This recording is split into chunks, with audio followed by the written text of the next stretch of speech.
आज की क्लास शुरू होती है एक कहानी के साथ। कहानी किस चीज की? इन दो महारथियों के बीच झगड़े की। झगड़ा का मसला क्या था? कैलकुलस। कहानी को थोड़ा आगे बढ़ाएं, क्या था?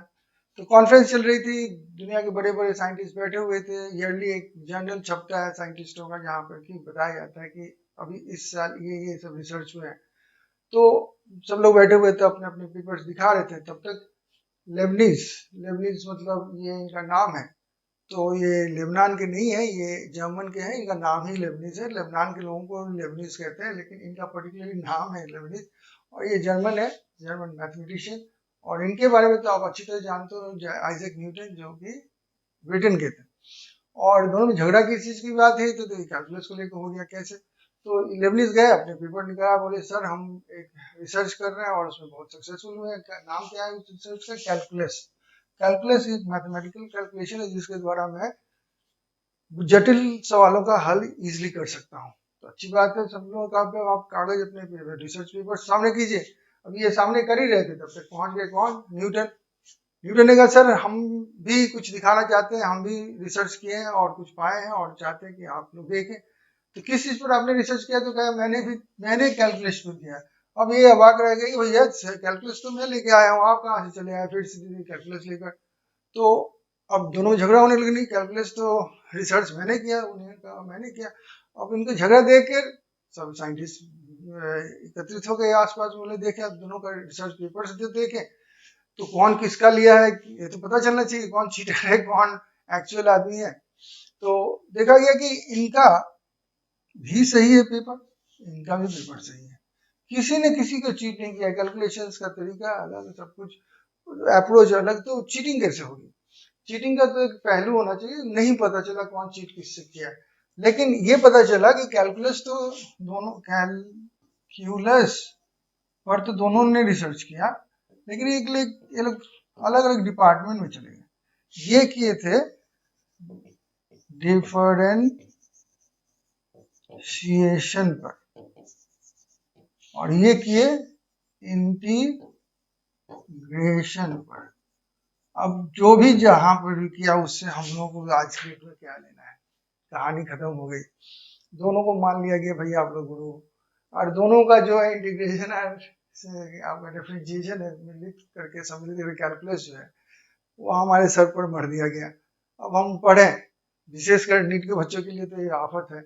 फिर ये आफत किन्होंने दिया, इनको पहचान लीजिए। आप कभी मिले तो इनके साथ में थोड़ा सा इज्जत से खातिर कीजिएगा, ताकि ये लोग ऐसी गलतियां हमेशा न करते रहें, लोगों को बहकाते न रहें और हम लोग को बेवकूफ बनाकर, हम लोग को बेवकूफ बनाना मतलब हम लोग को इतना परेशान ना करें। तो ये तो बात हो गई इनकी। लेकिन हम लोग को तो दोनों पढ़ना है। इस क्लास में हम लोग इनका खत्म करेंगे, उसके बाद इनको देखेंगे। तो पहले हम लोग आज कैलकुलस का जो पार्ट है, डिफरेंशिएशन, हमारे पल्ले पड़ेगा। और हाय, मैं हूँ आपका आर के सर और आपको डेस्टिनी जीत में स्वागत है। चलिए क्लास शुरू करते हैं।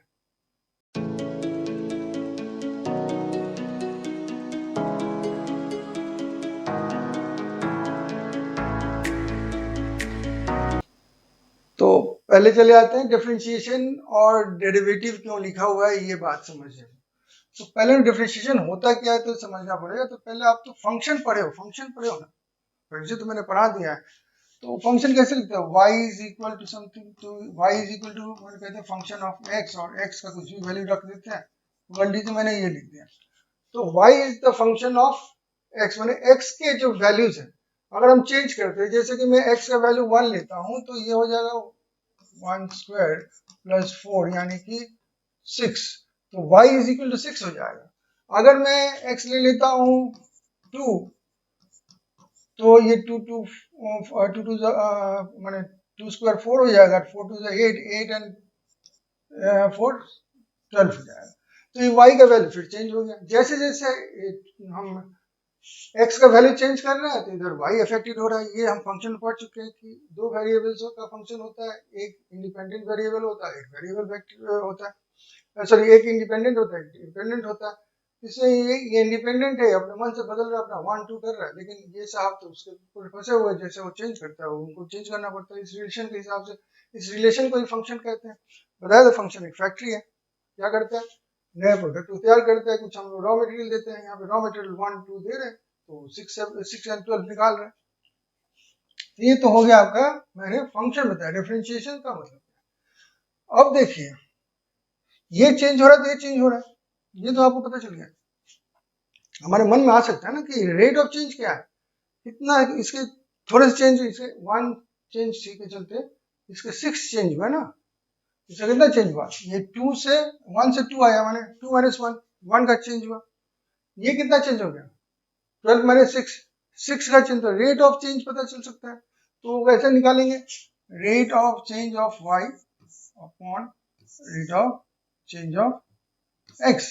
तो यहाँ पे हमारा कितना है, y का आया मेरा 12 माइनस 6, ये चेंज है, रेट ये है change of y 12 minus 6, change of x 2 minus 1, example के हिसाब से मैं दे रहा हूँ आपको, ये कोई लॉ नहीं। तो हम देखते हैं चेंज हो गया 6 का चेंज हो रहा है, ये चेंज है।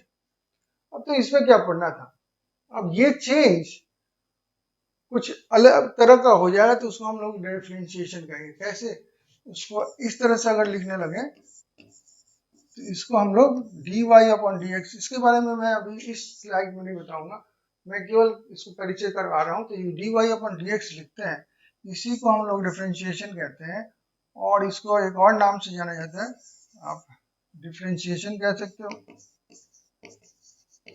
डिफरेंशिएट करना डिफरेंशिएशन, या फिर इसका डेरिवेटिव निकालना बोल सकते हैं, डेरिवेटिव।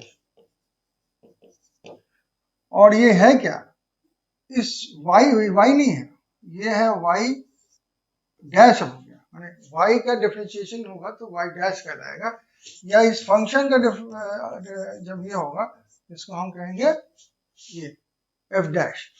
तो f dash is equal to कितना, तो f dash is equal to question mark. अब ये क्या है, ये क्वेश्चन मार्क इसलिए है कि मैं अभी आपको डिफरेंशिएशन सिखाया नहीं, कैसे बताऊं क्या इसका डिफरेंशिएशन आएगा। तो कहोगे सर ये तो है 6 है, अरे 6 है तो वो होगा, लेकिन मैं तो इस तरह से नहीं सिखाने वाला हूँ, मैं तो इस तरह सिखाने वाला हूँ, ये चेंज नहीं, माइन्यूट चेंज, ये डी स्मॉल है, जो ये भी ग्रीक वर्ड है, ये भी ग्रीक वर्ड है, दोनों ही डेल्टा है, डी यहाँ पे डेल्टा है, ट्रायंगल भी डेल्टा है, कैपिटल है, ये स्मॉल है। तो स्मॉल चेंज के लिए स्मॉल लिया है, बिग चेंज के लिए डेल्टा लिया है, ट्रायंगल।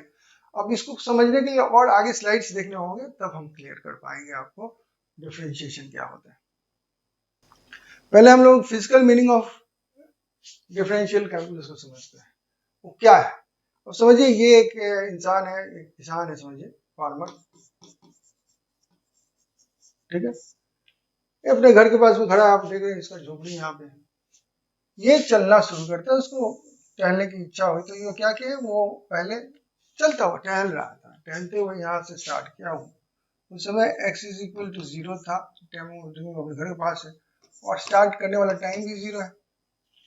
फिर वो 2 सेकंड चलने के बाद में वो पहुंचा आपका यहाँ पे x इज इक्वल टू समझिए 4 मीटर पर, फिर वो थोड़ा झटक कर चलने लगा, ठीक है। अब वो समझिए कि 4 सेकंड जब गए तो वो चला कितना, पकड़ लीजिए, वो x इज इक्वल टू 10 हो गया, ठीक है, 10 मीटर चला। 10 मीटर यहाँ से यहाँ नहीं, अपने घर से वो 10 मीटर दूर चला गया। अब वो थोड़ा वर्जिश करने के लिए दौड़ने लगा, और दौड़ कर वो क्या किया कि वो 6 सेकंड चला, और 6 सेकंड चलने के बाद में वो 30 मीटर डिस्टेंस कवर किया। मैं किस लिए बता रहा हूँ, आपको क्लियर करूंगा तभी बात आएगी समझ। पहले तो ड्राइंग देख लीजिए, कहानी सुन लीजिए। तो देखिए अब ये चल रहा था, ये तो पता चल गया डिस्टेंस बदल रहा है, कैसे बदल रहे हैं, with time.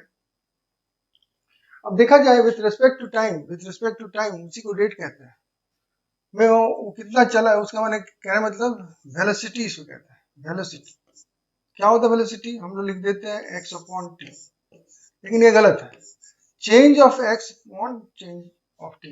Actually T and x अगर 0 हो जाए तो वैल्यू सेम रह जाती है। जैसे मान लीजिए इस केस में v जो होगा वो होगा 4 ऊपर में, और क्योंकि x डिस्टेंस खोज रहे हैं और नीचे में हो जाएगा 2 माइनस 0, तो हुआ ना 4/2।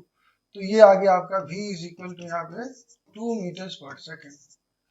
यहाँ पे चलते हैं तो क्या होता है देखिए v, तो v is equal to 10 minus 4 upon 4 minus 2। तो इस बार आ गया आपका कितना 6/2 यानी कि 3 मीटर्स पर सेकेंड। और इस सेक्शन में देखते हैं तो v इज इक्वल टू क्या हो जाता है, तो 30 मीटर चला वो फाइनल वहां पे, और यहाँ से स्टार्ट किया था दौड़ना 10 मीटर से, और second 6 second minus 4 second, ultimately हो गया 20/2, तो ये हो गया 10 मीटर्स पर सेकेंड। मैं दिखाया क्या आपको, मैं आपको ये दिखाया अलग अलग टाइम स्पैन। यहाँ पे देखिए ये 2 सेकेंड पहला, फिर नेक्स्ट 2 सेकेंड, उसके बाद फिर 2 सेकेंड। तो मैं 2 सेकेंड को रेट के हिसाब से, पर सेकेंड के हिसाब से मैं आपको बता रहा हूँ। 2 मीटर्स पर सेकेंड यहाँ पे वो चल रहा था, यहाँ पे झटक कर 3 मीटर्स पर सेकेंड चलने लगा, यहाँ पे दौड़ने लगा वो 10 मीटर्स पर सेकेंड के हिसाब से। ये रेट को ही जब हम फाइनाइट फॉर्म में देखते हैं, मतलब कि हम नंगी आंखों से हिसाब कर पा रहे हैं, तो इसको एवरेज कहते हैं। क्या कहते हैं, एवरेज। लेकिन जब हम बहुत ही माइन्यूट चीजों को, जिसको नंगी आंख से नहीं देख सकते हैं, डिफरेंस इतना कम है कि कभी नंगी आंख से अंदाजा नहीं कर सकते हैं, तब उसको हम लोग इसी चीज को हम लोग डिफरेंशिएशन कहते हैं, और कुछ नहीं। तो उसको अब ज्योमेट्री में या मैथ्स में देखें, ये तो फिजिकल भी नहीं था, तो और क्लियर कर पाऊंगा मैं व्हाट इज डिफरेंशिएशन। अब डिफरेंशिएशन को समझने के लिए थोड़ा आगे चलते हैं और इस दोनों डायग्राम को देखते हैं, इससे क्या समझ में आती है। देखिए पहले आप ये डायग्राम देखिए, जो कि क्या है, एक यहाँ पे आप देख रहे हो कि Y axis and X axis दिया हुआ है, यहाँ पे एक स्ट्रेट लाइन दिया हुआ है, और ये स्ट्रेट लाइन पे 2 पॉइंट दिए हुए हैं आपको, एक पॉइंट यहाँ पे, एक पॉइंट यहाँ पे। इस पॉइंट पे ये जो है, ये है x1 y1, ठीक है, ये हो गया इनका कोऑर्डिनेट्स, और यहाँ पे है x2 एंड y2। इसको मैं क्लियर यहाँ पे करता हूँ तो ज्यादा अच्छा दिखेगी आपको बैकग्राउंड। ऐसे ही आपके एक्सिस है और आपका लाइन ऐसे कुछ है, यहाँ पर आपका p है, यहाँ पे x1 y1 है, और यहाँ पे q है,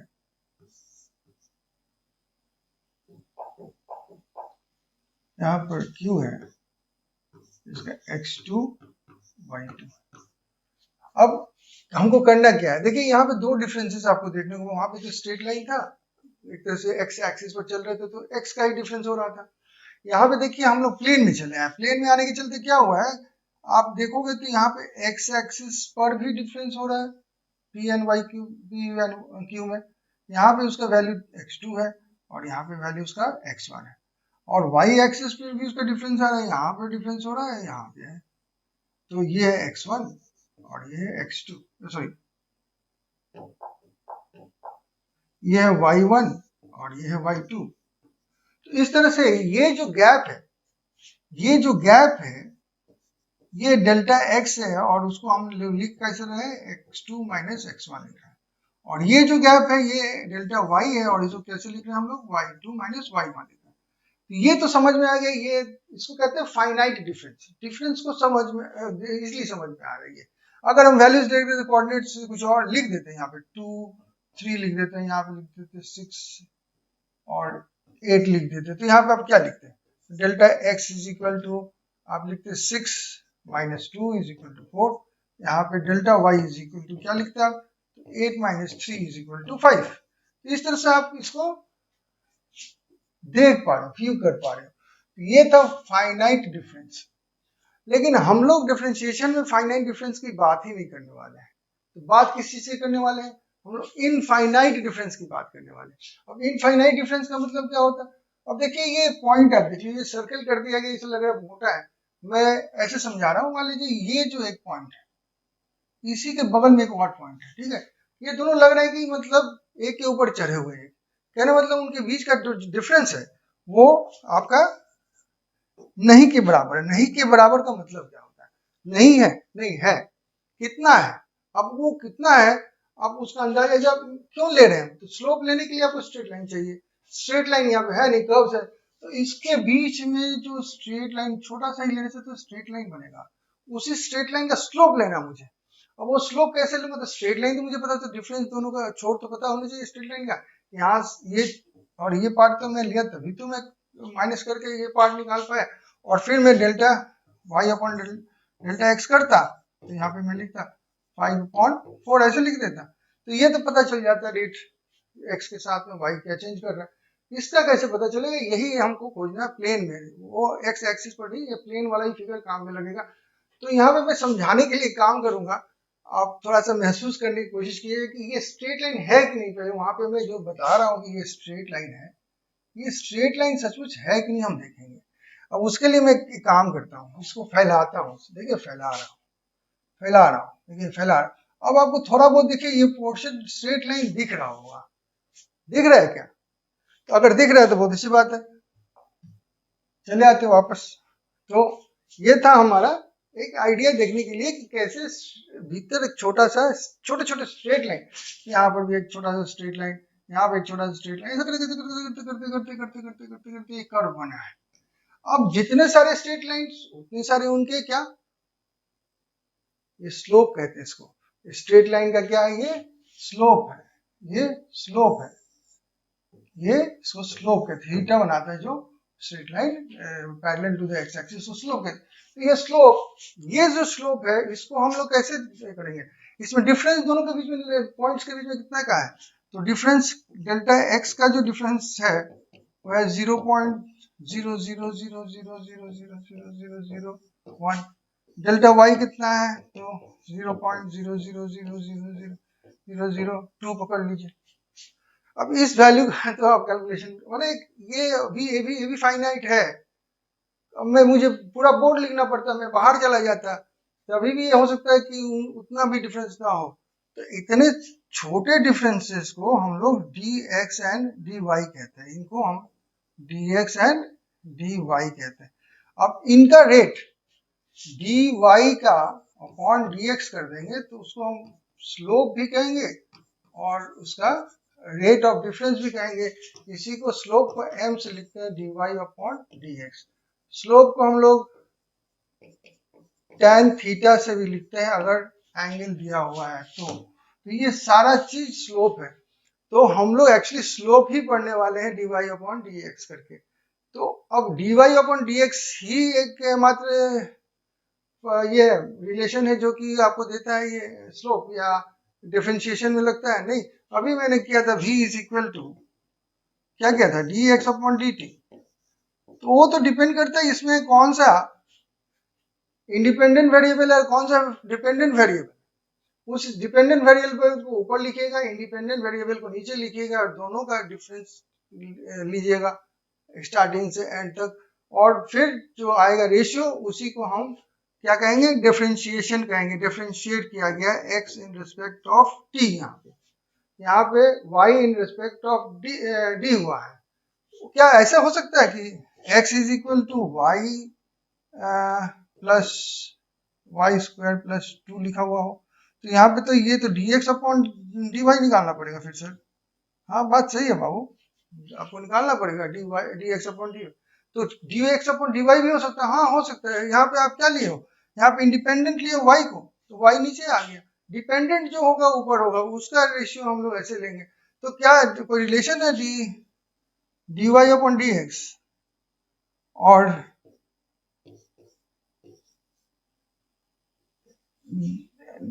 dx अपॉन dy पर ये रिलेशन है, रेसिप्रोकल का रिलेशन ये बन सकता है। फिर जैसे ये जैसे हमने लिखा ना कि x is equal to Y square plus 2, तो इसको ऐसे कर सकता हूँ मैं, y को डिपेंडेंट बना सकता, कैसे, तो लिख दूंगा x minus 2 is equal to Y square और y is equal to root over x minus 2। तो अब फिर हो गया y इज डिपेंडेंट ऑन क्या x, और इस समय फिर क्या लगेगा dy अपॉन dx लगेगा, जो कि रेसिप्रोकल है ऑफ dx अपॉन dy का। तो थोड़ा सा क्लियर तो हो गया है श्योरली। अब स्लोप के बारे में थोड़ा सा और ज्यादा समझना पड़ेगा, स्लोप होता क्या है। तो देखिए आप स्ट्रेट लाइन तो इक्वेशन जानते हो क्या ये? अब ऐसा है तो देखिए आप, इसमें ये जो m जो होता है ना, इसको हम लोग स्लोप कहते हैं। स्लोप बनता कैसे? कोई भी हम ग्राफ लेते हैं और इजी देता हूँ, एक स्ट्रेट लाइन टानते हैं, तो ये जो एंगल बनता है विद एक्स एक्सिस, इस स्ट्रेट लाइन का स्लोप कहलाता है। स्लोप, ये एंगल नहीं बनता है, एंगल क्या बनता है? स्लोप बनाता है। इसको कहते हैं इंक्लिनेशन। इंक्लिनेशन होता है थीटा। अब टैन थीटा कीजिएगा तो टैन ऑफ इंक्लिनेशन आप कीजिएगा तब आपका स्लोप बनता है, और उस स्लोप को हम डिनोट करते हैं विद द लेटर m। अब क्या यही एक तरीका है स्लोप निकालने का? नहीं, आप तो क्लास 10 में पढ़े हो, आप स्ट्रेट लाइन के कोऑर्डिनेट ज्योमेट्री में पढ़े हो कि दो अगर पॉइंट आपको दिए हुए हैं P एंड Q, और उनके अगर कोऑर्डिनेट्स आपको दिए हुए हैं तो आप इजिली स्लोप खोज सकते हो। कैसे स्लोप खोज सकते हो? तो y2 minus y1 upon x2 minus x1, इससे आप स्लोप निकाल सकते हो। तो स्लोप निकालने के दो तरीका होगा स्ट्रेट लाइन में। एक तो आप एंगल जानते हो कितना वो बनाता है, इंक्लिनेशन कितना बनाता है विद एक्स एक्सिस, तो वो लेके आप tan थीटा कर देते हो, मैंने उस एंगल का थीटा निकाल देते हो तो स्लोप निकल जाता है। अगर दो पॉइंट्स आपको दिए हुए हैं तो उनके कोऑर्डिनेट्स लेते हो, y कोऑर्डिनेट्स का डिफरेंस अपॉन x कोऑर्डिनेट्स का डिफरेंस निकालते हो तो स्लोप निकलता है। ये तो बड़े बड़े कैलकुलेशन है, आप इजीली समझ में आ रहे हो। अगर हम कोई कर्व ले लेते हैं तब स्लोप कैसे निकालते हैं? तो ये मैं अभी बताया कि इनमें छोटे छोटे इनफाइनाइटली स्मॉल क्या है स्ट्रेट लाइंस है, और प्रत्येक स्ट्रेट लाइन का अपना एक क्या होता है, अपना एक स्लोप होगा, यानी कि m होगा। सपोज कर लीजिए यहाँ पे एक छोटा सा स्ट्रेट लाइन है, तो उसका इंक्लिनेशन कैसे, कोई माने ये स्ट्रेट लाइन ऐसे आ रहा है ऐसे, तो ये जो होगा इसका होगा स्लोप। तो आप tan थीटा भी लिख सकते हो। लेकिन अगर आपको ये जो पॉइंट्स में कहा x1 x2 x1 x2 y1 y2, तो वो तो यहाँ पे नहीं मिलेगा क्योंकि इतने क्लोज है ये लोग, इनके डिफरेंस जो है ऑलमोस्ट टेंडिंग, x जो यहाँ पे डिफरेंस जो है, डिफरेंस ऑफ x जो है टेंड्स टू जीरो, यानी कि जीरो नहीं लेकिन जीरो के बराबर ही है। In that case we can not get directly ऐसे वैल्यूज नहीं मिल सकते, हमको m खोजना पड़ेगा by the method of dy upon dx जो कि स्लोप है। तो आइडिया ऑफ स्लोप थोड़ा सा समझ में आ गया होगा। स्लोप ही हमारा एक्चुअली आज का मेन चीज है जिसको पढ़ना है। अब पहले स्ट्रेट लाइन से रिलेशन क्या है स्लोप का, उसको डिटेल सब समझते हैं। देखिए यहाँ पे आप देख रहे हो कि बोल्ड लाइन है, एक डॉटेड लाइन है, ये दोनों एक्चुअली मैं दिखाने की कोशिश किया हूँ कि ये दोनों पैरेलल टू ईच अदर। क्या है? Parallel to each other. इसी से मैं एक डॉटेड मैंने एक का एक पे दिखाया है, वो क्यों लूँ बल्लिया हूँ बताऊंगा फिर। अब देखिए ये जो लाइन है, आप देखिए इसको, ये है एक्स एक्सिस का पॉजिटिव डायरेक्शन। क्या है? Positive direction. और एक और बात है, ये एक्स एक्सिस का पॉजिटिव साइड भी, और ये एक्स एक्सिस का नेगेटिव साइड है, ये वाई एक्सिस का पॉजिटिव साइड है, ये वाई एक्सिस का नेगेटिव साइड है। ये बातें आपको समझना। अब करना क्या हमें देखें, तो देखिए एक रूल आपको जानना पड़ेगा। क्या है? ये समझ लीजिए स्ट्रेट लाइन, जो मेरा ये स्ट्रेट लाइन है, ये एक्स एक्सिस है। एक्स एक्सिस पर जब स्ट्रेट लाइन रहता है तो 0 डिग्री उसका इंक्लिनेशन होता है। अब जैसे जैसे हम उसको एंटी क्लॉकवाइज चलाते हैं, एंटी क्लॉकवाइज, ठीक है, क्या चला रहे हैं? एंटी क्लॉकवाइज चलाते हैं तो वो पॉजिटिव एंगल बनाता है। क्या बनाता है? Positive angle. तो यहाँ पे देखिए ये इधर एंटी क्लॉकवाइज जा रहा है तो ये पॉजिटिव एंगल बना रहा है थीटा। क्या एंगल बना रहा है? ये पॉजिटिव एंगल। इसका एंगल इंक्लिनेशन जो है, इंक्लिनेशन इसका पॉजिटिव है, ठीक है। तो ये तो बात समझ में आ गई। अब एक प्रश्न उठता है इसके बारे में। इसके बाद क्या प्रश्न उठता है कि ये देखिए, ये तो ठीक है पैरेलल है, लेकिन ये यहाँ पे तो 0 है, माने x को 0 यहाँ प्लस साइन है, इधर माइनस साइन में बांट रहा है। ये सेक्शन तो x का माइनस साइन वाला सेक्शन है। यहाँ से ये लाइन जो पास कर रहा है तो इसका एंगल क्या कहलाएगा, पॉजिटिव या नेगेटिव? देखिए मैं फिर दोहरा रहा हूँ। मैंने कहा कि x एक्सिस के पॉजिटिव डायरेक्शन की तरफ मूव किए हुए अगर एंटी क्लॉकवाइज एक लाइन उठता है और एंगल बनाता है तो वो पॉजिटिव कहलाता है। तो इस केस में देखिए इसने ऐसे बनाया, इस केस में इसने भी ऐसे बनाया, इन दोनों में कोई अंतर नहीं है, ये भी पॉजिटिव है, ये भी थीटा जो है सेम है, ये थीटा और थीटा सेम है, क्यों? पैरेलल है, एंगल भी नहीं चेंज होगा। हाँ तो आप कहिए नेगेटिव साइड में आ गया, तो नेगेटिव साइड का तो रूल था ही नहीं, यहाँ पे नेगेटिव पार्ट या एक्स के नेगेटिव साइड में है या पॉजिटिव साइड, उसे नहीं, पॉजिटिव डायरेक्शन की तरफ देखते हुए वो उठ रहा है एंटी क्लॉकवाइज, तो वो कहलाएगा पॉजिटिव एंगल। ये दोनों पॉजिटिव एंगल है। इस पॉजिटिव एंगल से क्या पता चले, मान लीजिए 30 डिग्रीज होता तो ये भी 30 डिग्रीज होगा, तो m क्या हो जाएगा, m इज इक्वल टू यहाँ पे हो जाएगा tan 30, क्या देगा 1/√3। यहाँ पे m क्या होता, m is equal to tan 30, और क्या आंसर देता फिर 1/√3। तो ये देखिए यहाँ पे स्ट्रेट लाइन आप ले लेते हो, एक पर्टिकुलर स्ट्रेट लाइन इसका उसका पैरेलल ले लेते हो, तो वहां पे क्या देखते हैं, उसका m जो है कांस्टेंट हो गया, यहाँ पर जो है वही यहाँ पर भी, यहाँ पर भी जो होगा यहाँ पर भी वही होगा, ये भी 30 डिग्री ही कहलाएगा, ये भी 30 डिग्री ही कहलाएगा, यहाँ पर भी 30 डिग्री होगा। तो m is constant, slope is constant in case of straight line. ये दो बातें मैं बता दिया, पॉजिटिव बता दिया और ये समझा दिया। अब हम लोग चलते हैं इस फिगर में। यहाँ पे देखिए ये ऐसे आया है, ये पॉजिटिव है और ऐसे, चलो ठीक है, मैं लेकिन इसको अभी नहीं समझाऊंगा, मैं एक और तरीका दिखा रहा हूँ। ये ऐसे भी देखा जा सकता है कि ऐसे आया है ना, ये कैसे आया है, तो आप ऐसे सोचिए कि ऐसे चला होगा, ऐसे चलते चलते चलते ऐसे आया होगा और ऐसे आया, कैसे चला, ये है एक्स एक्सिस और ये लाइन चल रहा है ऐसे ऐसे, चल रहा है ऐसे हुआ और फिर ऐसे उठ गया, तो ये क्लॉकवाइज हो गया, तो ये था एंटी क्लॉकवाइज, और ये क्या हो गया, ये वाला पोर्शन क्लॉकवाइज हो गया। तो क्लॉकवाइज नेगेटिव देगा angle, anti clockwise positive angle देगा। अब ये जो पोर्शन है यहाँ से यहाँ देख रहे हैं, मान लीजिए थीटा है, तो ये नेगेटिव वैल्यू देगा, क्या देगा, नेगेटिव वैल्यू, नेगेटिव होगा। ये क्यों होगा मैं समझा रहा हूँ, दोनों तरीके से समझाऊंगा। पहले तो ये बता दूं कि ये क्या है, एक ही सेम होगा, ये भी नेगेटिव होगा, चाहे ये तो पहले से ही नेगेटिव साइड नहीं, उससे कोई फर्क नहीं पड़ता है।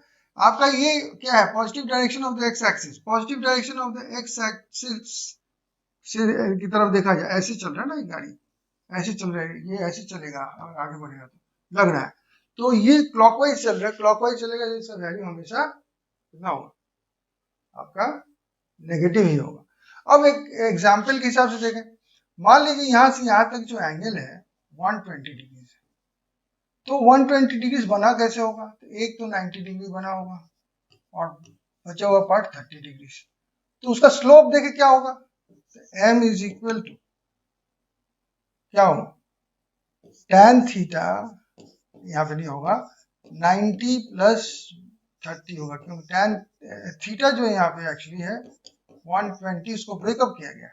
अब यहाँ पे आपका ट्रिग्नोमेट्री का हेल्प लगेगा, क्या लगेगा, ये मान लीजिए π/2 है और ये 1 से मल्टीप्लाई किया जा रहा है, तो यानी कि ऑड मल्टीपल ऑफ π/2 है, ये ऑड मल्टीपल ऑफ π/2 है। तो दो बातें हम करते हैं रूल्स में, tan का जो वैल्यू है वो देखेंगे कौन से क्वाड्रेंट में जा रहा है, तो हम जानते हैं सभी लोग, ये इसका क्वाड्रेंट यहाँ से देखेंगे ऐसे, ये फर्स्ट क्वाड्रेंट है, ये सेकंड क्वाड्रेंट में जाएगा, ये थर्ड क्वाड्रेंट है, ये फोर्थ क्वाड्रेंट है। और आप पोएम पढ़े हो, पोएम नहीं, उससे लाइन है ना कि ऑल स्कूल टू कॉलेज या कुछ भी बोलते हैं ना, ऐड शुगर टू कॉफी, तो उसमें क्या होता है, ये सारे के सारे जितने ट्रिग्नोमेट्रिक रेशियोज है सबका थीटा यहाँ पे पॉजिटिव होता है एंगल, यहाँ पे जो है ये केवल साइन का पॉजिटिव होता है, बाकी सब का नेगेटिव होता है। यहाँ पे टैन का पॉजिटिव होता है, बाकी सब का नेगेटिव होता है।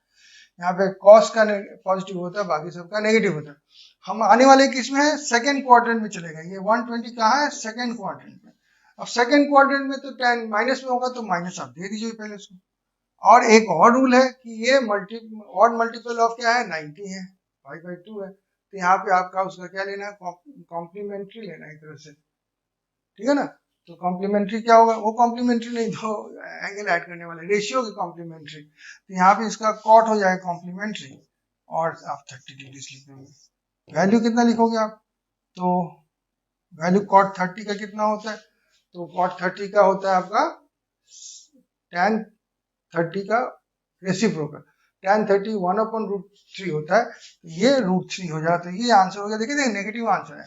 अब आप कहोगे सर ये तो आप उस तरफ से करके दिखाए पॉजिटिव, आपने कहा कि इधर से नेगेटिव होता है, आप वो तो दिखाओ कि ये वाला जो है ये उधर से 120 होता है, इधर 60 हुआ ना, तो आप दिखाओ इसका भी -√3 आएगा। चलते हैं वैसे, देखते हैं। तो ऐसे सीधा ही सोच लीजिए, m इज इक्वल टू, हमने कहा ये क्लॉकवाइज चले तो माइनस दीजिए और tan 60 लिख दीजिए, तो क्या होगा -√3। तो दोनों में आ गया। तो हम क्या देखते हैं, एक और बात देखिए, दोनों केस में देखिए -√3 यहाँ पर भी एक कांस्टेंट हो गया, और लेकिन इस बार हमको वैल्यू स्लोप का नेगेटिव आया। तो negative slope, positive slope, slope is constant in case of straight lines, clear. अब हम लोग स्लोप ऑफ कर्व्ड लाइंस देखेंगे, और इसमें देखेंगे उसका स्लोप कैसा होता है, पॉजिटिव होता है, नेगेटिव होता है, उसका भी कांस्टेंट होता है कि नहीं, कुछ और होता है, इंक्रीजिंग डिक्रीजिंग लिखा हो तो शायद वही होता हो। तो देखेंगे तब समझ में आएगा। तो देखिए एक मैं कर्व लेता हूँ ऐसे, एक मैं कर्व ले रहा हूँ ऐसे, ठीक है, ठीक है।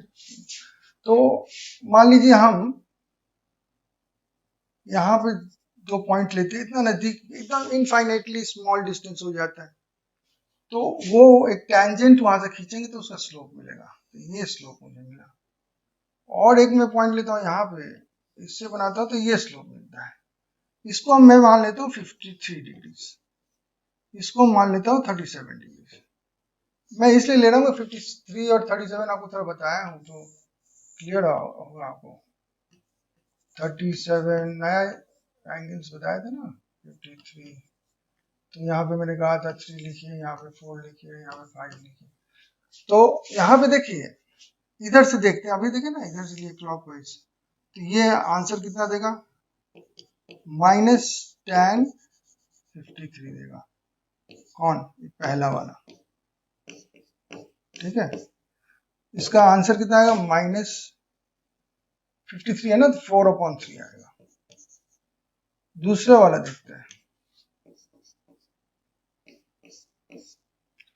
m is equal to -tan, ये भी ऐसे क्लॉकवाइज जा रहा है इसलिए 37, और इस बार -3/4 आएगा, 3/4 आएगा। अब देखें कि जैसे जैसे हम x के पॉजिटिव डायरेक्शन जा रहे हैं, इधर जा रहे हैं, ये x का वैल्यू बढ़ा रहे हैं, तो ये जो स्लोप है, ये स्लोप है, ये स्लोप है, बढ़ रहा है या घट रहा है। उसके लिए फिर अब मेरे को एक चीज चाहिए, नंबर लाइन।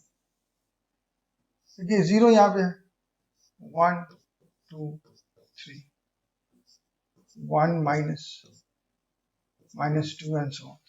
अब देखिए ये नंबर्स कहाँ है, ये नंबर 1 जो है वो कितना, ये कह सकते हो -1.33, तो ये 1.33 कहीं यहाँ पे होगा, -1.33, और ये कितना है, तो ये है 0.75 माइनस में, तो ये कहीं यहाँ पे होगा -0.75।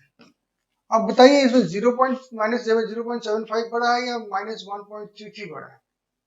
आपको अगर कॉमन सेंस होगा तो देखिए इस तरफ जाते हैं तो वैल्यू बढ़ता है, यानी कि 2 is greater than 1, 3 is greater than 2, 1 is greater than 0, 0 is greater than -1, -1 is greater than -2।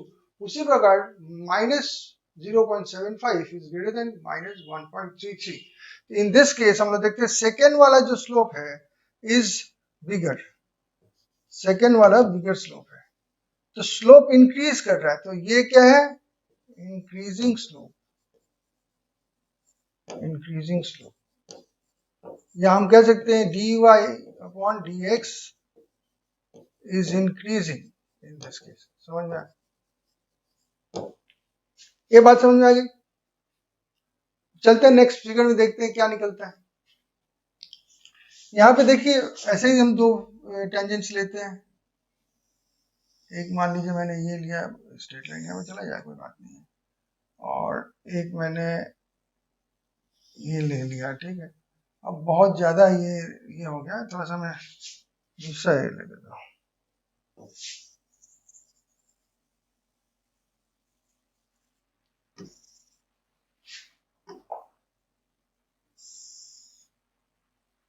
और भी खतरनाक,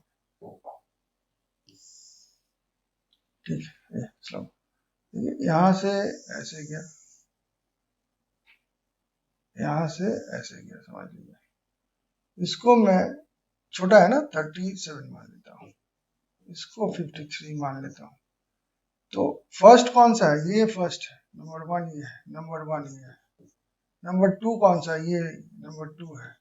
इसका एंगल कौन सा है? नंबर 2 यहाँ पे ये है। तो देखें यहाँ पे नंबर 1 को लिखे पहले, tan 37 है, चूंकि एंटी, यहाँ पर भी आप देखिए ऐसे क्लॉक ये चल रहा है, तो आप ये माइनस में ही होगा इसका m, ठीक है ना। तो कितना हो जाएगा? -3/4 माने 0.75। और नंबर 2 देखें, m is equal to minus, इधर से भी ऐसे हम ले रहे हैं ना, इधर का tan 53 इज इक्वल टू -1.33। तो यहाँ पे क्या हुआ देखिए, पहले ग्रेटर आया, पहले नंबर 1 में 0.75 आ रहा है, और हम जा रहे कहाँ? इधर -1.33 की तरफ। यहाँ पे डिक्रीज हो रहा है, ये डिक्रीजिंग स्लोप वाला कर्व है, यानी यहाँ पे dy/dx डिक्रीज कर रहा है। अब एक पहलू है जो कि इसमें कंफ्यूज कर देता है बच्चों को, वो है कि ग्राफ तो है, लेकिन हम लोग खोज क्या रहे हैं यहाँ पे ग्राफ का नहीं खोज रहे। ग्राफ कैसा है हम लोग खोज रहे हैं, इसका dy/dx क्या है, इसका स्लोप क्या है, स्लोप के कैरेक्टर खोज रहे हैं, इंक्रीजिंग स्लोप, डिक्रीजिंग स्लोप। ये ऐसे आगे भी बढ़ जाता है ना, तो ये इंक्रीजिंग स्लोप ही होता है, क्योंकि यहाँ पे आप देखिए अंतर क्या होगा। देखिए मैं बता रहा हूँ, ये बनता है यहाँ पे, ये बनता है यहाँ पे। अब आप पॉजिटिव साइड से लेते हैं, तो ये मान लीजिए 30 लिया आपने, ये 60 लिया, तो इन दिस केस ये होता है, इसको पकड़ लीजिए नंबर 3, इसको नंबर 4। नंबर 3 का आपका बनता है m is equal to tan 30 is equal to 1/√3, और नंबर 4 का बनता है m is equal to tan 60 is equal to √3। तो आप जानते हो √3 इज ग्रेटर देन, तो देखिए ये छोटा है ये बड़ा है, लेकिन दोनों पॉजिटिव में है, वो दूसरी बात है, ये पॉजिटिव में है। तो इंक्रीजिंग तो पूरा है, ये इंक्रीजिंग ये है, ग्राफ नहीं है, ये dy/dx जो है स्लोप ऑफ द ग्राफ, वो इंक्रीजिंग है। यहाँ पे slope of the graph is decreasing. अब ग्राफ के पर्टिकुलरली पूछा जाए तो पूछते ना मोनोटोनिक ग्राफ कैसा है, ये इंक्रीज कर रहा है ग्राफ की डिक्रीज कर रहा है ग्राफ, वो एकदम अलग पहलू है, तो उसमें ऐसे समझना पड़ेगा आपको। देखिए उसमें समझना पड़ेगा आपको ऐसे कि आप x की पॉजिटिव डायरेक्शन में बढ़ा रहे हैं x का वैल्यू, और आपका y का वैल्यू बढ़ रहा है, x के साथ साथ y भी बढ़े, तो उसको इंक्रीजिंग ग्राफ कहते हैं। क्या कहते हैं? Increasing graph, not slope. या फिर ऐसे दिया हुआ है, ऐसे आपका ग्राफ बनता है, तो x जैसे से बढ़ रहा है, तो देखिए y छोटा होता जा रहा है, यानी कम हो रहा है, तो ये डिक्रीजिंग ग्राफ है। इन दिस केस आप देखिएगा यहाँ से यहाँ तक ये क्या है, कम होते जा रहा है। तो इस ये यहाँ तक देखा जाए तो ये डिक्रीजिंग ग्राफ है, और यहाँ से दोनों ग्राफ नहीं होते एक साथ में, तो फिर वो मोनोटोनिक नहीं कहलाता है, डिक्रीजिंग ग्राफ है। अगर यहाँ से यहाँ तक ग्राफ बना होता है, ये तो एक्स्ट्रा में बनाया हो ना, तो वो इंक्रीजिंग ग्राफ होता है। लेकिन देखिए यहाँ पे increasing slope all the way है, ये भी याद रखिए। यहाँ पर y का वैल्यू बढ़ने लगा है, तो वो इंक्रीजिंग ग्राफ है, यहाँ का y का वैल्यू घट रहा था, ये डिक्रीजिंग ग्राफ है, तो यहाँ पर क्या है, ये डिक्रीजिंग ग्राफ है, ये डिक्रीज कर रहा है y का वैल्यू। तो ये बात आपको समझना पड़ेगा। तो स्लोप के बारे में हमने क्या देख लिया, इंक्रीजिंग स्लोप क्या होता है, डिक्रीजिंग स्लोप क्या होता है, और नेगेटिव कैसे पकड़ते हैं, तो इस तरफ का नेगेटिव है और इधर से आप मेजर किए ना तो पॉजिटिव कर दिए, ये पॉजिटिव में लिखे, ये सब नेगेटिव में लिखे, इधर देखे इधर भी नेगेटिव में लिखे, क्योंकि हम क्लॉकवाइज जब भी मेजर करेंगे एंगल को तो वो नेगेटिव ही देगा, क्या इंक्लिनेशन, उसके बाद टैन जो बने उसके बाद। तो ये हम लोग ऐसे ही पकड़ेंगे कि स्लोप हमेशा नेगेटिव होता है क्लॉकवाइज आप ले रहे हो तो, और जब एंटी क्लॉकवाइज ले रहे हो तो पॉजिटिव हो रहा है। अब वो कितना वैल्यू लिए हो आप थीटा का, उसके ऊपर टैन थोड़ा सा क्वाड्रेंट भी देखना ना, तो उसके बाद अरेंज होगा। तो ये था आपका स्लोप का positive negative and increasing decreasing कैसे होता है इन कर्व देखा हमने। इसका एक एग्जाम्पल भी हम लेंगे, इस एग्जाम्पल को देखते हैं, इससे हमारा कॉन्सेप्ट और भी क्लियर हो जाएगा। क्या दिए, देखिए एक कर्व ऐसा है, एक कर्व ऐसा है, इसमें हम खोजेंगे क्या बता रहे हैं।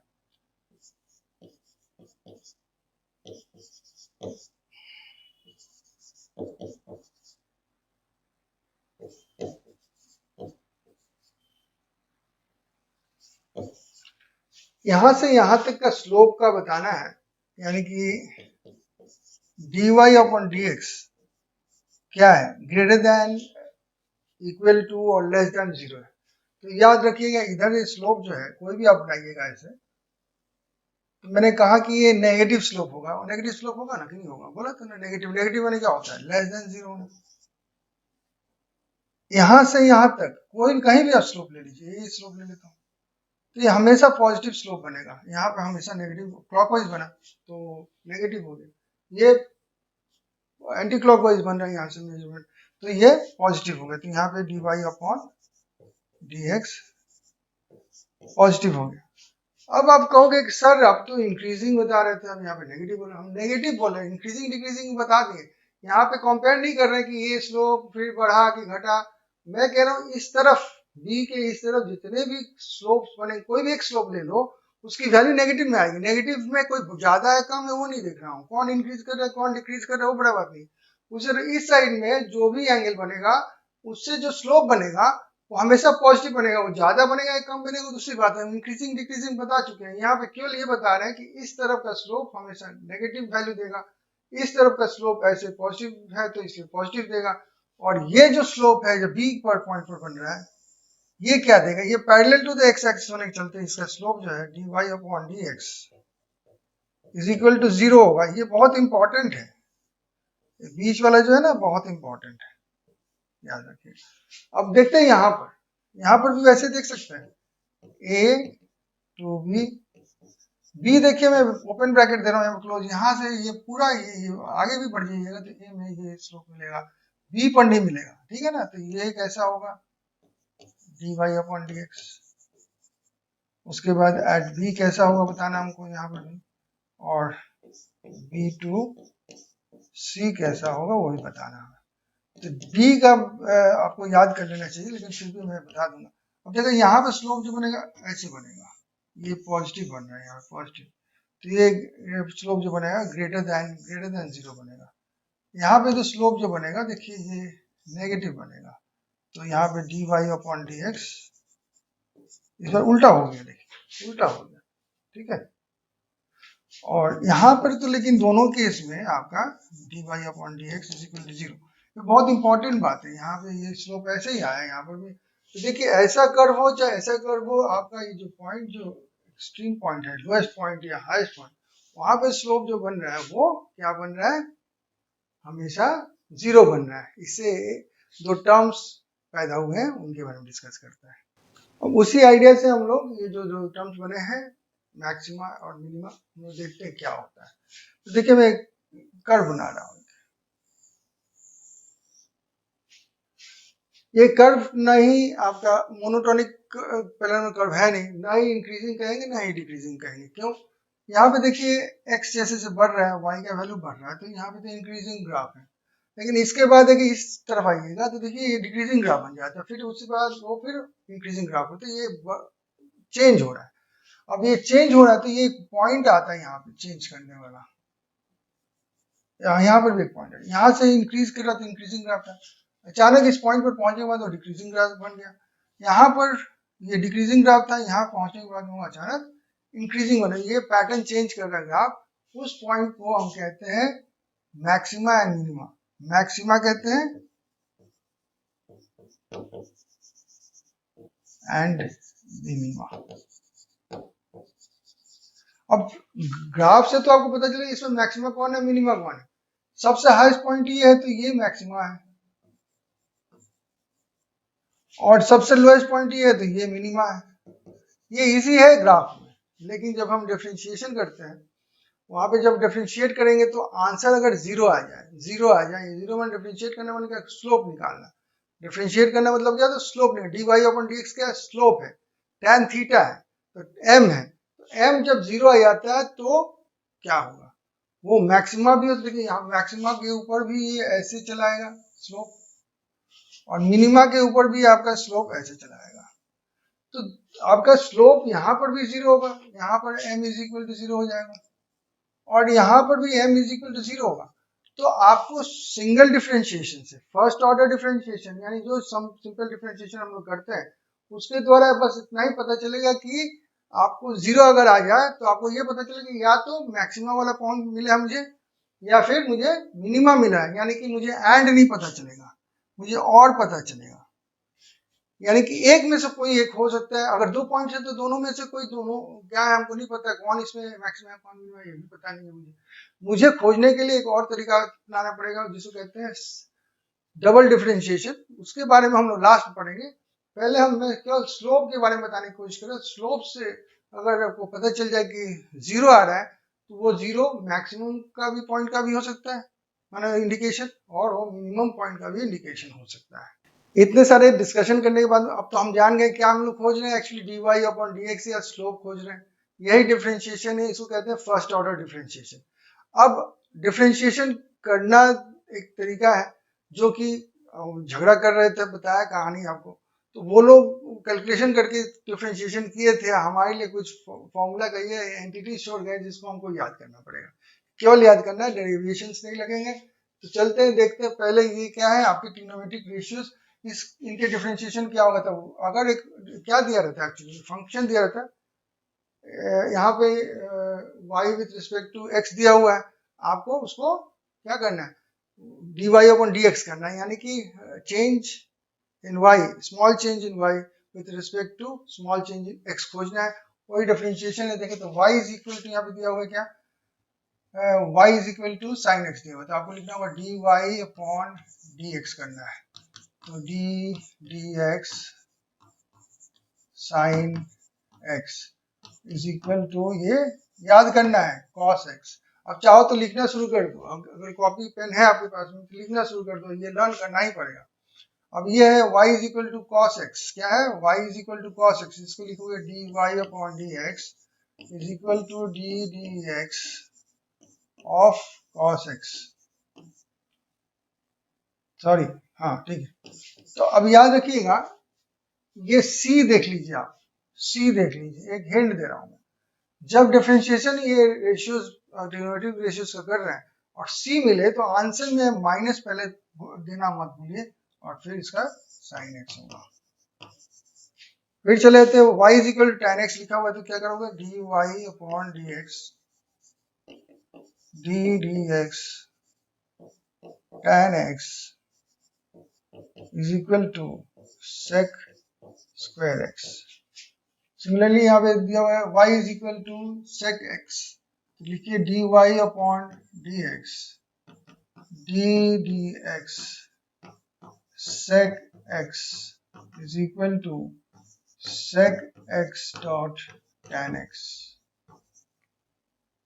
y is equal to cot x दिया हुआ है, तो आप लिखोगे dy upon dx is equal to dx cot x is equal to, differentiate इसी को कर रहे हैं ना,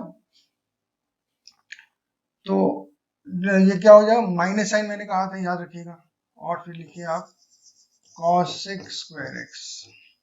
उसी पर y is equal to cosec x दिया हुआ है, तो आप लिखिए dy upon dx is equal to d dx cosec x is equal to minus cosec x dot cot x. ये आपको याद होना चाहिए।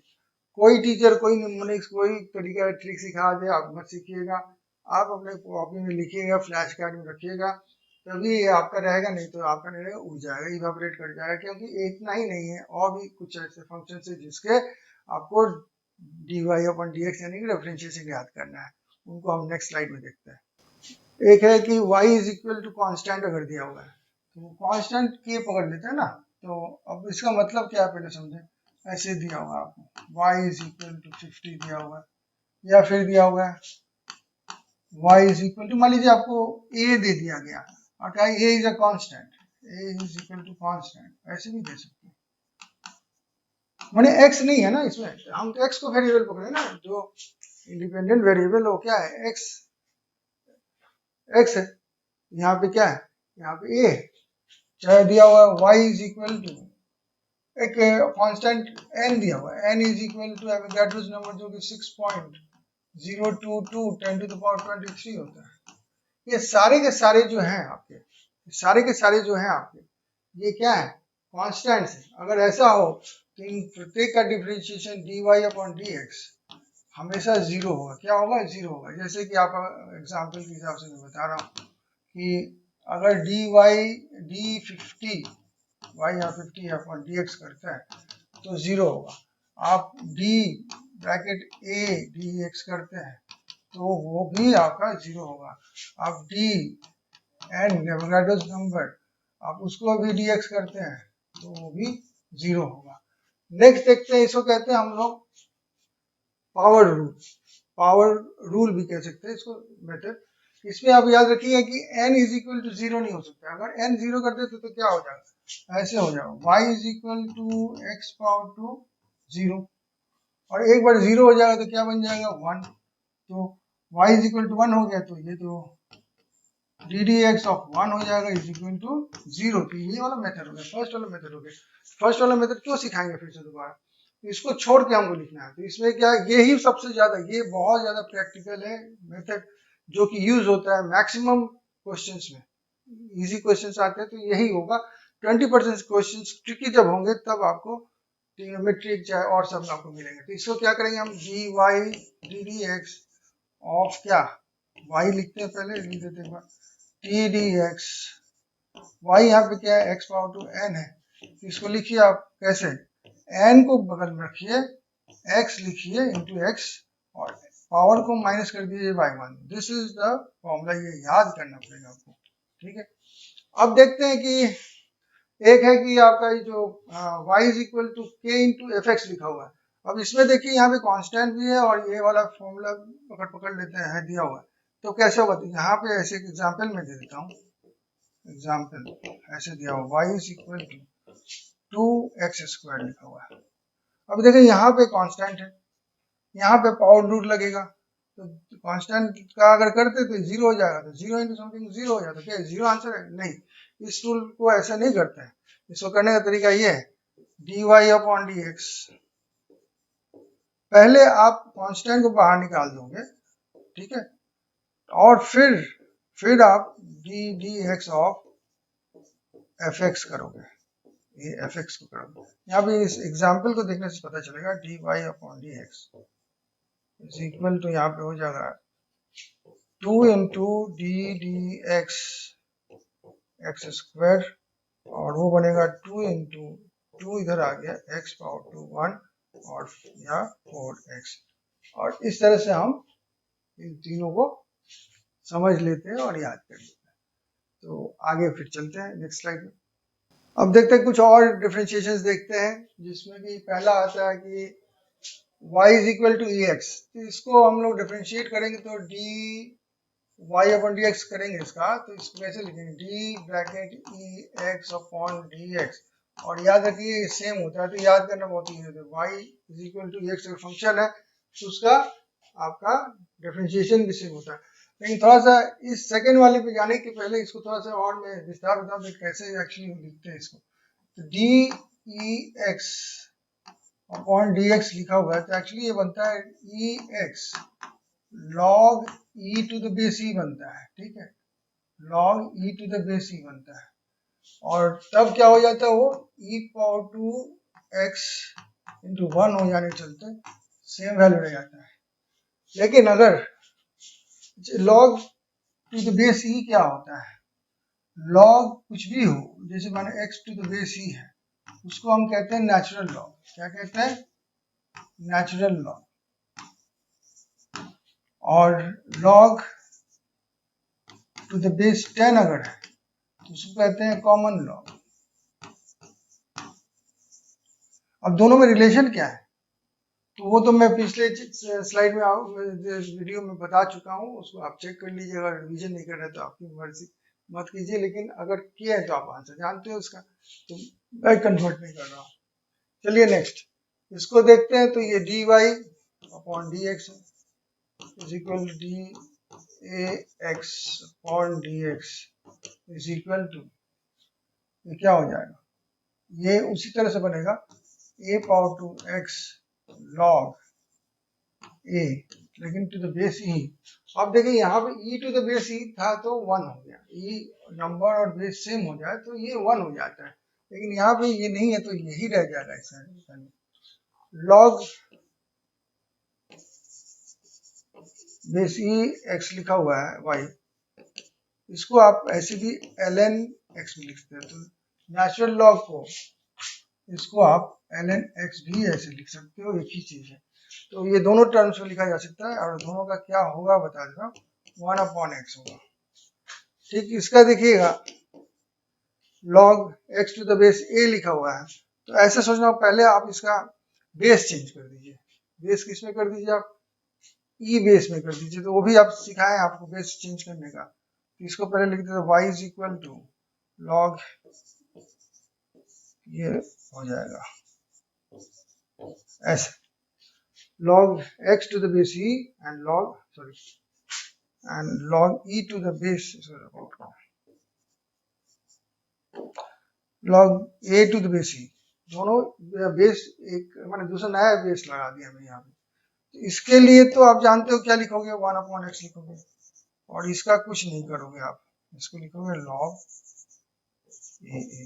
तो अल्टीमेटली क्या हो गया, 1 अपॉन x log a। तो ये था आपका डिफरेंशिएशंस। नेक्स्ट स्लाइड में चलते हैं। अब छोटे छोटे कुछ प्रैक्टिस करना बहुत जरूरी है, प्रैक्टिस करेंगे तभी तो समझ में आए कि हम लोग क्या पढ़े। तो आप लोग अगर रिवाइज किए हैं तो लिखे हैं तो थोड़ा सा दिमाग में आ गया होगा। देखते हैं एक एक करके। तो पहले देखिए ये क्या है, ये y to the is equal to x power to x है, a पावर टू x ऐसे कुछ है ना।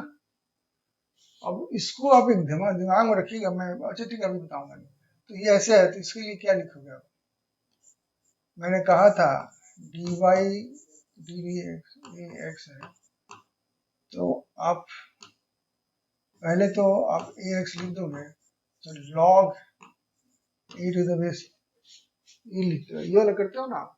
तो 5 का कैसे करोगे आप, तो यहाँ पे 5 के बदले में क्या है, a के बदले में 5 है, तो इसको आप लिखोगे d dx 5 power to x is equal to 5 power to x, बाहर में लिखोगे log e 5 ऐसे लिख दोगे।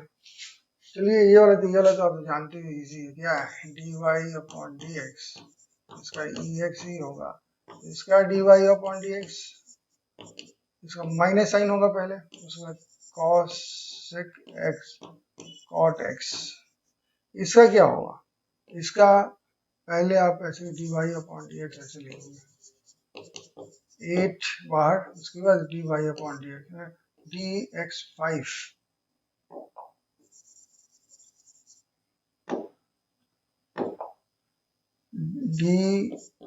dx और x पावर टू 5 ऐसे लिखोगे, 8 into 5 x power to 5 minus 1 is equal to 40 x power to 4। इसको करोगे तो क्या होगा, ये तो बहुत सिंपल है, ये क्या है dy upon dx is equal to 1 upon x। इसको देखते हैं, तो ये है dy upon dx is equal to ddx और sine x is equal to cos x, ये है d Y upon D x equal to d d x of cot x equal to minus cosec square x, ये है d Y upon D x is equal to d sec x upon D x, क्या देगा आपको सेक x tan x, ये क्या है d Y upon D x, क्या देगा इसका डी 245 अपॉन डी एक्स, तो ये 245 एक कांस्टेंट है तो जीरो हो जाएगा आंसर। यहाँ पर ये क्या है देखिए यहाँ पे है, ऐसे इसको ऐसे भी समझ सकते हो y is equal to 2 power 2 half दिया हुआ है, तो आप इसको 5 पावर 2 x लिखा हुआ है, यहाँ पे 2 पावर 2 हाफ लिखा हुआ है, दो चीज एक ही चीज है ना, तो इसको इसी तरह से करते हैं, नहीं करेगा, वहां पे x वेरिएबल था, पावर वेरिएबल था, यहाँ पे सारा चीज कांस्टेंट है, आप जानते हो इसका वैल्यू कितना है, इसका 1.414 होता है ना, √2 का वैल्यू देख लीजिए कैलकुलेटर में आ जाता है कितना, तो ये कांस्टेंट वैल्यू है, तो इसलिए इसका d Y upon D x क्या होगा जीरो होगा। अब यहाँ पे देखिए टी क्यूब लिखा हुआ टी है, तो अगर आप लिखते हो d Y upon D x तो इसको भी आपको जीरो लिखना होगा। हाँ, आप अगर डिफरेंशिएट करना चाहते हो तो आपको विथ रिस्पेक्ट टू इसको रिस्पेक्ट टू आपको करना होगा डी टी, तब आप करोगे इसको, समझे, तब इसको डिफरेंशिएट आप ऐसे कर देते हैं स्क्वायर, ये आ जाता है। लेकिन अगर t रखते हो तो t is not a variable in respect to x, dependent नहीं है, क्योंकि हम dy अपॉन dx कर रहे थे, dy अपॉन dx से उसका कोई रिलेशन नहीं है, इसको आप नहीं कर सकते हो। हाँ करोगे, चेन रूल देखेंगे, चेन रूल में यूज कर सकते हैं उसको, तो दूसरा मेथड है, यहाँ पे इसको मान के चलना पड़ेगा कांस्टेंट, अगर ऐसे दिया हो तो चेन रूल में आपको जाना, चेन रूल में भी आपको t का वैल्यू नहीं कंप्लीट करेगा, क्योंकि वो t तो मानते हैं हम वहाँ पे x के वेरिएबल्स होते हैं, इसलिए आप इसको कर ही नहीं सकिएगा, ये असंभव है, जैसे आपको दे दिया जाए। तो चलते हैं नेक्स्ट, देखते हैं, और भी बहुत सारे एग्जांपल्स हैं। अब देखिए हम लोग तो प्रैक्टिस कर ली, प्रैक्टिस करने के बाद कुछ रूल्स है आपको लर्न करने पड़ेंगे, मेथड्स, रूल्स मेथड्स लर्न करने पड़ेंगे, जिससे कि आप अलजेब्रिक ऑपरेशंस कर सके डिफरेंशिएशन में। कैसे करेंगे डिफरेंशिएशन, कैसे करेंगे, तो पहला रूल हम देखेंगे फॉर एडिशन एंड सब्ट्रैक्शन, तो ये बहुत सिंपल रूल है, एडिशन के लिए जो लगता है वही आपका सब्ट्रैक्शन के लिए लगता है, करते हैं इसको, देखते हैं, उसके बाद dy अपॉन dx, इसको आप लिखो डी डी एक्स, ब्रैकेट में आप लिखो 2x cube plus log x minus cos x minus tan x plus 45, ये तो क्लियर हो। अब इसको इंडिविजुअली सबको एक तरह से डिफरेंशिएट कर दीजिए, तो यहाँ पे D d x bracket 2x cube plus d d x bracket log ex minus d d x cos x minus d d x tan x plus d d x 45। अब इनको आगे बढ़ाएंगे तो क्या होगा, इज इक्वल टू, अब देखिए ये 2 है इंटू 3x पावर 2 हो जाएगा डिफरेंशिएशन, प्लस लॉग है बेस ई तो 1 अपॉन एक्स हो जाएगा, माइनस साइन पहले से है, ब्रैकेट में फिर आएगा एक माइनस साइन एक्स, और उसके बाद माइनस साइन tan x का डिफरेंशिएशन करेंगे तो क्या होगा सेक स्क्वायर एक्स, और कांस्टेंट का आपका डिफरेंशिएशन जीरो होगा, तो फाइनल आंसर क्या आपका बनता है is equal to 6x square plus 1 upon x plus sine x minus sec square x. ठीक है, तो ये था कैसे करते हैं, एक और देख लेते हैं एग्जांपल तो क्लियर हो जाएगा।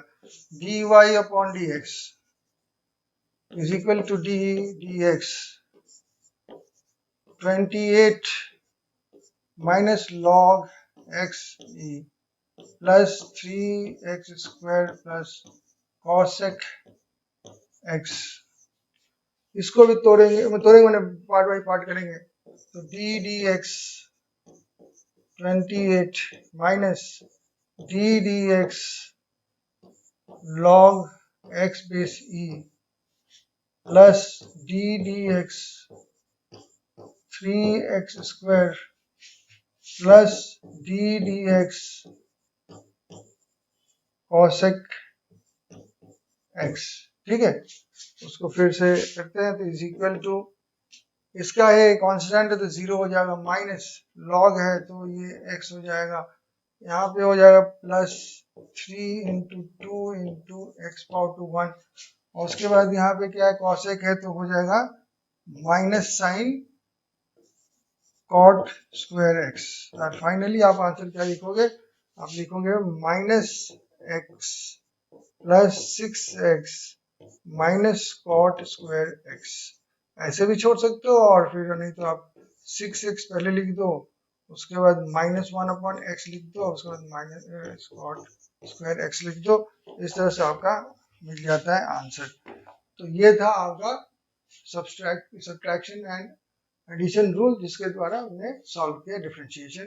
ठीक है, अब हम देखते हैं मल्टीप्लिकेशन रूल या प्रोडक्ट रूल। वो जुदा है आपके डिफरेंशिएशन या कोएफिशिएंट रूल से, इसलिए उसको पार्ट बाय पार्ट अलग अलग करेंगे। तो प्रोडक्ट रूल या मल्टीप्लिकेशन रूल में देखिए दो टर्म्स हम लिखे हैं u एंड v। एक्चुअली दो चीजों को दो फंक्शंस को एक साथ में मल्टीप्लाई कर रहे हैं, तो ये नया फंक्शन बन रहा है और उसी को हम लोग करना है। तो इसका एक रूल है कि अगर डिफरेंशिएशन आप करते हो तो ऐसे करना होगा, dy upon dx is equal to पहला वाला जो आपका फंक्शन या टर्म है उसको लिख दीजिए, और उसका D d x of the second term, और प्लस साइन दीजिए second term D d x of the first term कीजिए। समझाने के लिए मैं बता रहा हूँ, यहाँ पे जो लिखा हुआ है देख लिख देता हूँ फिर से, y is equal to x लिखा हुआ है और multiply by log x base e लिखा हुआ है। इसको कुछ देर के लिए मैं u मान लेता हूँ, इसको मैं v मान लेता हूँ और उस फॉर्मूला को यूज करता हूँ। तो क्या है dy upon dx is equal to क्या होगा u, मैं लिख देता हूँ एक बार, u हो गया और dv अपॉन dx करना है प्लस साइन v और उसके बाद लिखना है आपको du अपॉन dx। तो इसका क्या होगा आपका u क्या लिखोगे आप x लिखोगे, v क्या लिखोगे आप log x to the base e dx करोगे आप। उसके बाद प्लस साइन दोगे log x to the base e लिखोगे और फिर डी डी एक्स ऑफ किसका करोगे आप u कौन है यहाँ पे x, और फिर आप क्या करोगे यहाँ पे x तो लिख दोगे, इसको कुछ करना नहीं है, differentiation of log x to the base e करना है तो वो कितना होगा 1/x होगा, plus log x to the base e है और यहाँ पे dx अपॉन dx ऐसे समझिए, चाहे इसका पावर इधर लाइए तो ये हो जाएगा 1, ये हो जाएगा 0, तो 1 ऐसे भी कैसे भी कहिए 1 हो जाएगा। तो यहाँ पे प्लस log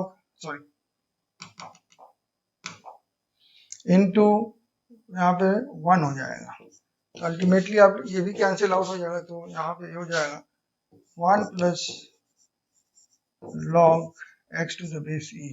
ये आंसर आपको इससे मिलता है।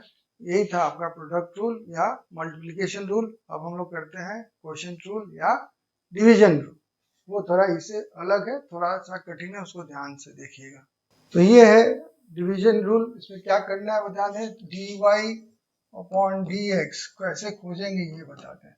यहाँ पे लिखा क्या हुआ है y is equal to u upon v लिखा है, कोई टर्म v में होगा किसी का, कोई u में, v जो है नीचे डिनोमिनेटर ग्रुप में है, तो डिनोमिनेटर ग्रुप में जो है उसको आप कर दीजिए स्क्वायर। अब उसी को पहले लिखिए और फिर d ऑफ u खोजिए dx, ठीक है, उसके बाद माइनस साइन दीजिए, u को बाहर कीजिए, d ऑफ v खोजिए अपॉन dx, ठीक है। अब करके देखते हैं यहाँ पे क्या लिखा हुआ है। यहाँ पे दिया हुआ y is equal to x दिया हुआ है अपॉन साइन एक्स दिया हुआ है। यहाँ पे x जो है u है और साइन एक्स जो है v है। अब उस टर्म में हम करते हैं उसको देखते हैं क्या कर सकते हैं। तो इसमें हम करते हैं ऐसे dy upon dx is equal to कैसे करेंगे v स्क्वायर, उसके बाद v d u upon dx minus u d v upon D x, ये क्या बनेगा, v क्या है यहाँ पे बताइए आप, तो यहाँ v है आपका साइन एक्स, एक चीज लिख दीजिए पहले आप, साइन एक्स का होल स्क्वायर यहाँ पे लिखिए, और ये v था, उसके बाद आप क्या करोगे, डी डी एक्स ऑफ किसका, u कौन है, x है, माइनस x को बाहर निकालिए और D d x of sine x कीजिए, तो क्या आपको यहाँ पे मिलेगा, साइन एक्स का तो साइन एक्स ही रहेगा, डी डी एक्स ये दोनों बता दिए 1 हो जाएगा यहाँ पे, सॉरी माइनस आएगा, माइनस यहाँ पे इसको कीजिएगा तो कॉस एक्स आएगा, ये 1 है। अच्छा ये माइनस पहले से है, ये मैंने कॉस के चलते माइनस नहीं दिया, याद रखिए, साइन में माइनस नहीं आता है, कॉस में माइनस आता है, और ये हो गया साइन स्क्वायर एक्स, आप ऐसे छोड़ दीजिए, थोड़ा सा और सिंप्लीफाई कर सकते हैं, sign x minus cos x upon sine square x, इस तरह से हम लोग कोई से डिवीजन मेथड से कोई कैलकुलेशन करना होगा तो इस तरह से करते हैं हम लोग। अब फाइनल रूल देखने वाले हैं हम, वो है चेन रूल।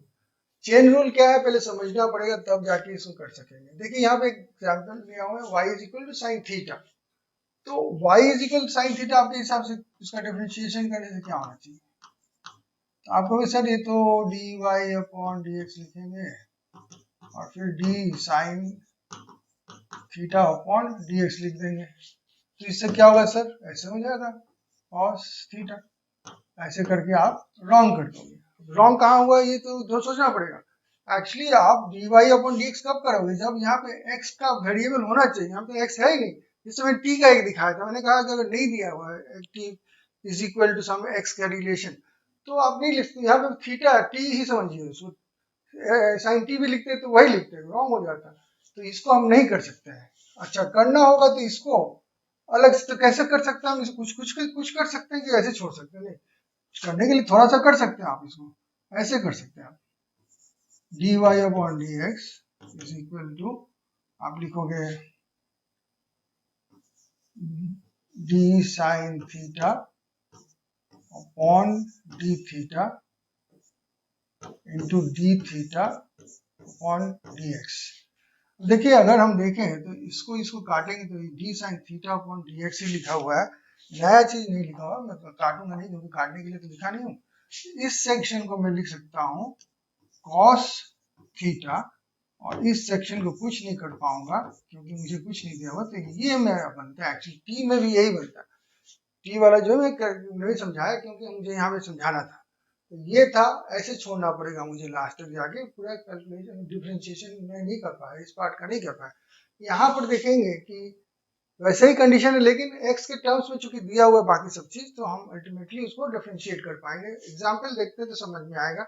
देखिए यहाँ पर देखिए दिया हुआ है y is equal to log e to something, यहाँ पे तो इसको हम अगर ये x होता तो मैं जानता हूँ तो कोई टेंशन नहीं होता, लेकिन यहाँ पे x नहीं है, u पकड़ लीजिए, एक नया वैल्यू, जैसे यहाँ पे थीटा था, वैसे साइन x नहीं था, साइन थीटा था, वैसे ही समझ लीजिए यहाँ पे भी थीटा है या u है, तो यहाँ पे लिखा क्या लिखा हुआ है, log u to the base e लिखा हुआ है, तो मुझे ऐसे कुछ करना पड़ेगा ना, तो मैं ऐसे कुछ करूँ, तो d Y upon D x is equal to मैं क्या लिख सकता हूँ, मैं लिख सकता हूँ d d u of log e u, और u क्या है, ये है चीज u पूरा ब्रैकेट, उसके बाद में हमको ये काम करना होगा, क्या करना होगा, D d x of this u, ऐसे लिखना पड़ेगा।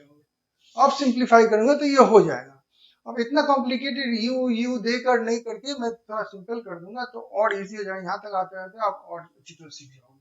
पहले इसको सिंप्लीफाई तो करो, तो ये बन जाता है, देखिए अभी u के टर्म में देखेंगे तो ये 1 अपॉन u बन गया, और ये जो है डी डी एक्स, u तो मुझे पता है क्या है, 2x power to 32 minus 5 power to 3 plus 8, इसको सिंप्लीफाई करेंगे तो 1 अपॉन u तो नहीं लिख सकते, u तो हम एज्यूम किए थे, u क्या है इन टर्म्स ऑफ x है ये,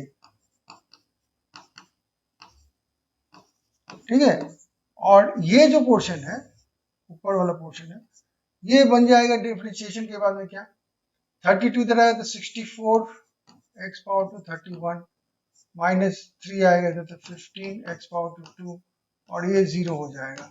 तो इसको और सिंप्लीफाई करके ठीक से आप लिख सकते हो, ये छोड़ सकते हो, क्या लिख सकते हो, ये 64 x power to 31 plus minus 15x square upon 2x power to 32 minus 5x power to 3 plus 8 और इस तरह से हम इसको कहते हैं चेन रूल से हमने इसको सॉल्व कर दिया, क्या डिफरेंशिएट कर दिया, जो कि ये नहीं था x का नहीं तो कुछ भी हो सकता था, वहां पे कुछ भी लिखने से हम उसी को u मान लेते।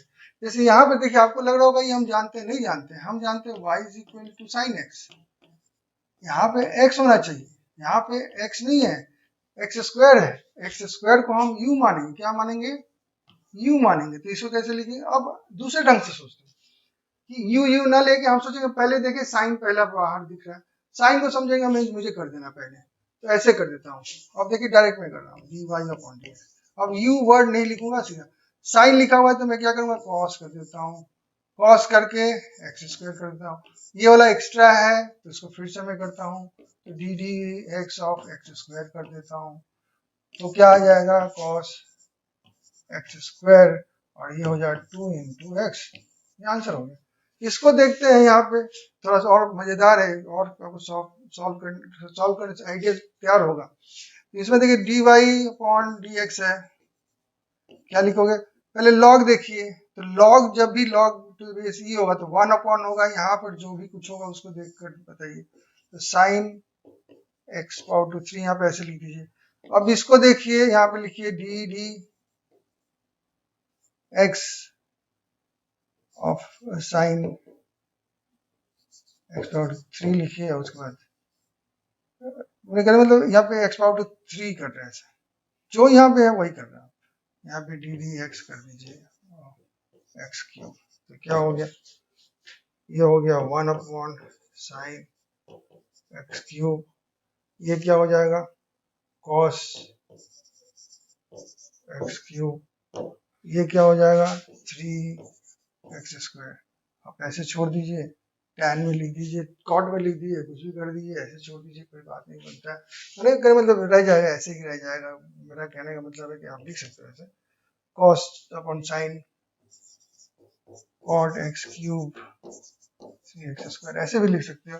याद रखो, देखो पहले मैंने लॉग का निकाला, फिर मैंने पूरा साइन का निकाला, साइन को कॉस में किया मैंने, फिर उस सेकेंड लास्ट पार्ट का किया, तो सबका डिफरेंशिएशन अलग अलग किया। तो यहाँ पे आप तोड़ तोड़ के देख सकते हो ऐसे और तब करो, यहाँ पर मैंने कर दिया था स्टेप, क्योंकि बहुत किया था मैं, तो आप कर करके दिखाओ या डायरेक्टली करते जाओ, जैसे कि इसको फिर से मैं बता रहा हूँ d Y upon D x में डायरेक्टली करता था, कैसे मैं पहले लॉग का करता, तो लॉग का जो बनता है साइन एक्स क्यूब करता, फिर मैं साइन का देखता तो साइन का मैं कॉस एक्स क्यूब कर देता, फिर मैं एक्स क्यूब का देखता उसका मैं 3x स्क्वायर कर देता, डायरेक्टली ऐसे कर देता, आ जाता आंसर।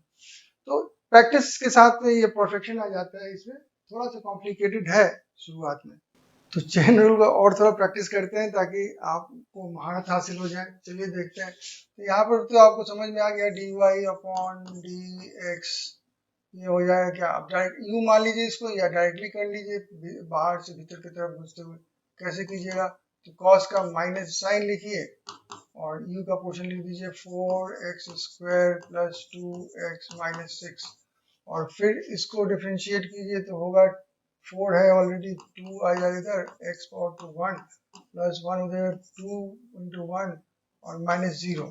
तो अल्टीमेटली आप देखिए इसको आप इससे मल्टीप्लाई मत करिएगा क्योंकि ये उधर जाएगा, मतलब ये इसके साथ नहीं है, साइन के साथ में, तो ऐसे है 8x plus 2 bracket sign bracket उसके भीतर है 4x square plus 2x minus 6, तो ऐसे आंसर खत्म होगा।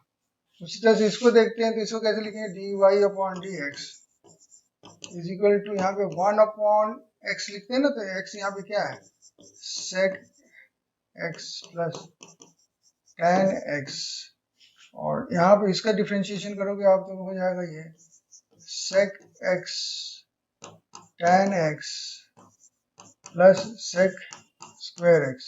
अगर यहाँ से sec x कॉमन निकाला जाए तो क्या होगा, sec x कॉमन हम निकाल लेते हैं तो बचता है हमारे पास tan x plus sec x upon ये जो नीचे में जो है उसको थोड़ा सा इंटरचेंज करके लिख देता हूँ tan x plus sec x, ये दोनों कट जाएंगे तो अल्टीमेटली मेरा आंसर sec x आ जाएगा।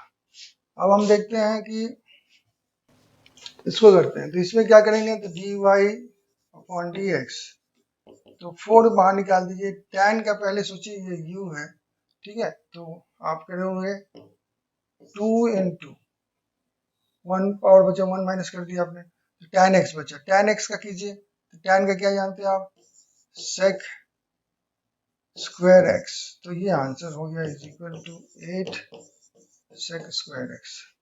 यहाँ पे लेकिन तो दूसरा चीज है, देखिए dy upon dx is equal to 4 ले लीजिए आप, यहाँ पे इसको पहले सोचिए कि ये बन जा रहा है क्या, sec स्क्वायर x स्क्वायर। अब x स्क्वायर का खोजिए इसका, तो वो क्या बनता है, यहाँ पर क्या था, ये ऐसे एक्चुअली था, ये 2 इधर बाहर था, तो tan को ही हमने किया था, यहाँ पे tan को अलग कर लिया, अब x का कर रहा हूँ, ठीक है, तो x करूंगा तो मैं 2x पावर टू 1 लिखूंगा, तो अल्टीमेटली इसको आप ऐसे लिखते हो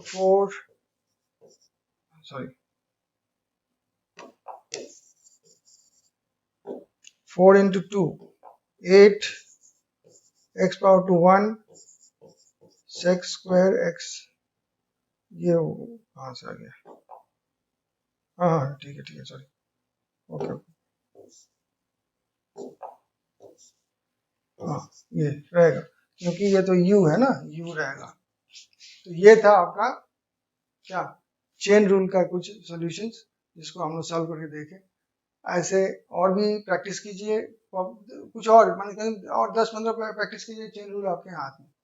तो application of derivatives in physics, ये सब तो हम लोग सीख रहे थे कि डेरिवेशन कैसे करते हैं, डेरिवेशन करते हैं, डेरिवेटिव्स कैसे निकालते हैं या डिफरेंशिएशन कैसे करते हैं, लेकिन इसका काम क्या है, derivatives.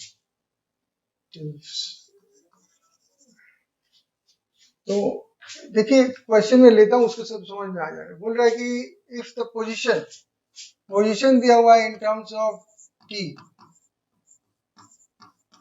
if the position is this relation, find velocity and acceleration of the body at time t is equal to 2 seconds।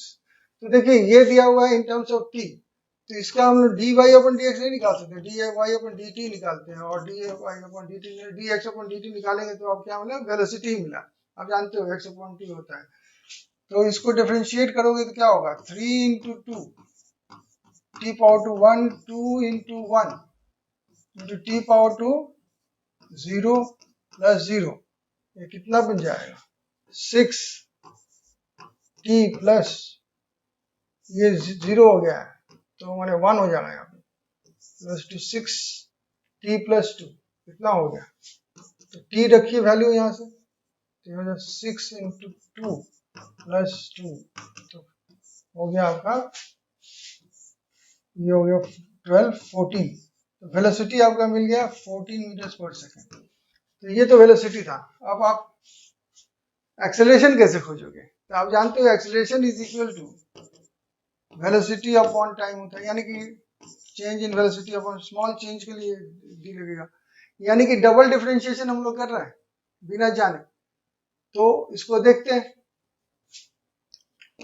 तो ऐसे भी इसको लिख सकते हैं, देखिए ठीक है, तो यहाँ पे क्या लिखोगे डी डी एक्स, और v क्या है आपको खोजना पड़ेगा, v क्या है, कौन सा है v आपका ये है, वैल्यू बिना रखे हुए 6t प्लस 2, तो इसका आप डिफरेंशिएशन करोगे तो 6 into 1 प्लस 0 यानी कि 6 मीटर्स पर सेकेंड स्क्वायर, तो ये था आपका क्या कहते हैं एप्लीकेशन ऑफ डेरिवेटिव्स या डिफरेंशिएशन इन फिजिक्स। चलते हैं एक और एग्जांपल देखते हैं। अब चलते हैं नेक्स्ट क्वेश्चन पर। The equation of rectilinear motion is given by this expression क्या है with respect to t cube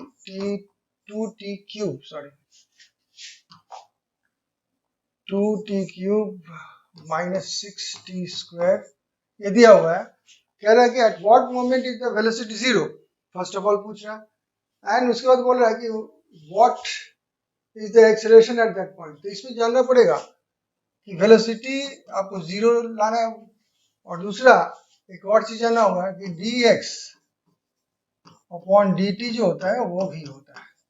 तो यहाँ पे इन दोनों को रिलेट करना होगा, यानी कि dx upon dt is equal to हमको जीरो लाना है। तो कैसे लाएंगे? तो ddx नहीं dt रिस्पेक्ट टू t इस बार आपका डिफरेंशिएशन हो रहा है x रिस्पेक्ट टू t। यहाँ देखिए हमेशा y रिस्पेक्ट टू x नहीं होता है। अब यहाँ पे x क्या है आपका लिखना पड़ेगा इन टर्म्स ऑफ t।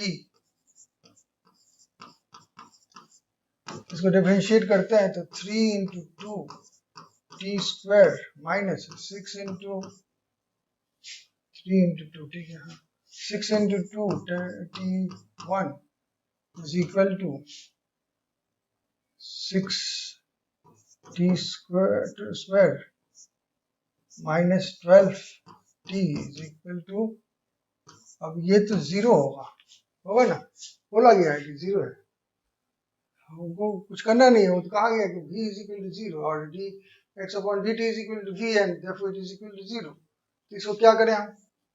तो यहाँ पर इसको हम कर लेते हैं कैलकुलेट। तो यहाँ पे t कॉमन निकाले 6 कॉमन निकाले 6 t कॉमन निकाले क्या बचा t माइनस 2t बचा आपके पास is equal to zero, sorry t नहीं, हाँ t माइनस 2t नहीं आपका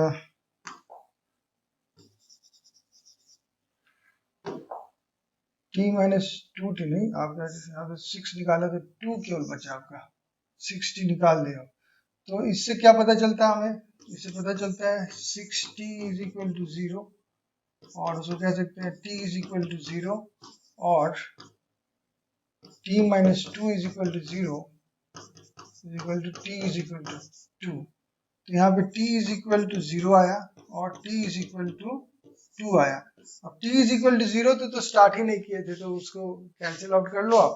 अब t इज इक्वल टू 2 लेके हमको जब वेलोसिटी जीरो कब होता है? जब t इज इक्वल टू 2 पर, t is equal to zero पर भी होता है ना कि स्टार्ट नहीं हुआ है जब कोई चीज तो वेलोसिटी जी था तो वो तो ठीक है अंडरस्टूड, लेकिन मेन है t इज इक्वल टू 2 होता है तभी भी उसका वेलोसिटी जीरो होता है उस समय। लेकिन वेलोसिटी जीरो नहीं, हाँ वेलोसिटी जीरो हो जाता है उस समय एक्सीलरेशन कितना होगा ये बताना हमको। अब आश्चर्य की बात है कि देखिए t is equal to zero पर वेलोसिटी जीरो था, t इज इक्वल टू 2 पर वेलोसिटी जीरो है, अभी उसमें एक्सीलरेशन भी खोज रहे हैं हम, जीरो हो गया, कैसे बताएंगे? थोड़ा सा इसको सॉल्व करते हैं। तब एक्सीलरेशन जो होता है वो होता है क्या dv लिखूंगा तभी नहीं समझ में आपको आएगा। Acceleration is equal to v upon t होता है, यानी कि आप ऐसे लिख सकते हो स्मॉल टर्म्स में, डेल्टा लगाए तो इसको स्मॉल टर्म में करोगे तो ऐसे करोगे ना। अब इसको आप ऐसे भी लिख सकते हो a is equal to d square v upon d t square, ऐसे भी लिख सकते हो, एक ही बात, ठीक है। तो इसको लिखे तो डी डी टी, v क्या है? v आपको बताना पड़ेगा, समझे कहाँ पे है v? ये है v जो हम लोग डिफरेंशिएट करके निकाल दिए, नहीं फर्स्ट वाला नहीं डिफरेंशिएटेड जो पार्ट है, यानी कि अभी जो हमारे पास जो फंक्शन है वो 6t स्क्वायर माइनस 12t, इसको लिख सकते हैं हम 2 को इधर लाएंगे तो 12t power to 1 minus 12 into 1 is equal to 12t minus 12 into ये वैल्यू रख रहा हूँ minus 12 is equal to 24 minus 12 is equal to 12 metres per second square. ये कैसे हो सकता है? वेलोसिटी 0 हो गया और एक्सीलरेशन इतना ज्यादा है। देखिए अब आप फिजिक्स ही पढ़ने वाले हो ना, तो पेंडुलम होता है, वो ऐसे जाता है तो लगता है यहाँ पे रुक गया ना, ये रुक गया तो वेलोसिटी 0 हो गया। क्या एक्सीलरेशन 0 नहीं हो, इधर टानता तभी तो फिर वापस आता है वो। तो एक्सीलरेशन वहां पे मैक्सिमम हो जाता है, ठीक है, वेलोसिटी 0 हो जाता है। नेगेटिव साइड में माने नेगेटिव एक्सीलरेशन हो जाता है, लेकिन वेलोसिटी 0 हो जाता है। उसी तरह का कुछ कंडीशन होगा, पॉजिटिव नेगेटिव तो यहाँ से होता है। हम यहाँ से इधर जा रहे थे, लेके जा रहे थे, इधर लेके जा रहे हैं, तो फिर इधर से इधर आते हैं, ऐसे ऑसिलेट करते रहते हैं, कभी वेलोसिटी ज्यादा हो जाता है, कभी एक्सीलरेशन ज्यादा हो जाता है। तो ये था हमारा application of differentiation in physics problems. अब हम लोग थोड़ा सा एक चीज और देख लेते हैं ताकि कॉन्सेप्ट हमारा डिफरेंशिएशन का एकदम क्लियर हो जाए, वो है ऑर्डर ऑफ डिफरेंशिएशन या derivatives. Order of derivative just एक कॉन्सेप्ट आपको देना चाहता हूँ, समझ में आ जाएगा तो खत्म कर देंगे, ज्यादा इसमें नहीं करना है। पहले देखिए फंक्शन कोई भी लेते तो y is equal to f x. Suppose कर ली, मैं एक एग्जाम्पल ले लेता हूँ, 2x cube plus 2x square plus 3, ऐसा किया हुआ। अब इसका y डैश या f डैश करना मतलब क्या होता है? First differentiation dy upon dx करना होगा। तो सॉरी इसमें हम नहीं लिख सकते ना, ये लिखोगे तो ये तो लगेगा हो गया है, नहीं हुआ है, तो इसको काट देता है। तो ये अभी जीरो फंक्शन, ठीक है ना, ऐसे लिखिए dy upon dx। dy upon dx जो है ये जो है कहलाता है y डैश, यह कहलाता है f डैश, ठीक है, x। इसका डिफरेंशिएशन कर दोगे आप 3 into 2x square plus 2 into 2x power to 1 plus 3 कर दोगे तो इसका क्या हो जाएगा? ये 6x स्क्वायर प्लस 4x, ये प्लस 0 हो जाएगा, सॉरी प्लस 0, ठीक है। ये हो गया डिफरेंशिएशन, फर्स्ट ऑर्डर डिफरेंशिएशन, जिसको कहते हैं first order differentiation. Second order differentiation कैसे करते हैं? तो d square y upon D x, और इसको लिखते हैं double dash is equal to f double dash x. इस बार डी डी एक्स किसका करेंगे हम लोग? तो एफ डैश एक्स का करेंगे, ठीक है। तो वो कितना होगा? D d x 6x square plus 4x, तो क्या बनेगा आपका? 12x plus 4। आप उसके आगे भी थर्ड ऑर्डर भी कर सकते हो, तो ये ऐसे लिख देते हैं y triple dash equal to f triple dash. लगता नहीं है ये सब, जस्ट कॉन्सेप्ट के लिए दे रहा हूँ, d d x of f double dash, f double dash ये है आपका, तो इसमें आप लिखो D d x of 12x plus 4, ये हो जाएगा 12 प्लस 0, ठीक है। इसके बाद आप कर नहीं सकते इस केस में, तो इसलिए हम यही भी छोड़ेंगे। इस तरह से हम देखिए first order, second order, third, zero order differentiation. Differentiation function form में तो डिफरेंशिएशन तो हुआ नहीं है, तो zero order differentiation, first order differentiation, second order differentiation, third order differentiation, इस तरह से हम लोग डिफरेंशिएशन निकालते हैं। किस लिए निकालते हैं? तो एक तो मैं बता दिया स्लोप निकालने के लिए, आपको पता लगेगा मैक्सिमम या मिनिमम, फर्स्ट ऑर्डर निकालेंगे। फिर एक्सीलरेशन के लिए हमने देखा कि सेकेंड ऑर्डर से काम चला, लेकिन अभी हम देखेंगे स्लोप में भी इसका काम लगता है। कैसे? आपने तो मैक्सिमम मिनिमा बता दिया कि या तो मैक्सिमा होगा या मिनिमा, लेकिन कंफर्म मैक्सिमा है मिनिमा है कैसे पता चलेगा? उसके लिए हम लोग सेकेंड ऑर्डर डिफरेंशिएशन करेंगे। बस उसी का एक क्वेश्चन करके आज का लेक्चर खत्म करेंगे। तो determine the values of x for which the y values are maximum and minimum for the given equation. Equation ये है, लिख देता हूँ इक्वेशन थोड़ा और clear. y is equal to x cube upon 3 plus 5x square upon 2 plus 6x। तो पहले हमको मैक्सिमम मिनिमा कहाँ मिलेंगे, वो मैक्सिमा होंगे या मिनिमा पता नहीं है, लेकिन मैक्सिमा या मिनिमा कहाँ मिलेंगे वो खोजने के लिए मुझे इसको फर्स्ट ऑर्डर डिफरेंशिएशन करना होगा, यानी कि सिंपल डिफरेंशिएशन करना होगा dy अपॉन dx। और ये क्या बना है, कर देता हूँ सीधा, तो 3x square upon 3 plus 2 into 5 10x 1 upon 2 और यहाँ पे 1 आ जाए तो 6, यहाँ पे कैंसिल आउट ये होगा, ये कैंसिल आउट हो गया, ये बनेगा। तो ये अल्टीमेटली क्या हो गया, x square plus 5x plus 6, इसका डिफरेंशिएशन हुआ। तो इससे मुझे पता कैसे क्या चला, मैं तो फर्स्ट ऑर्डर डिफरेंशिएशन कर लिया, लेकिन मुझे तो मैक्सिमम मिनिमम पता नहीं चला।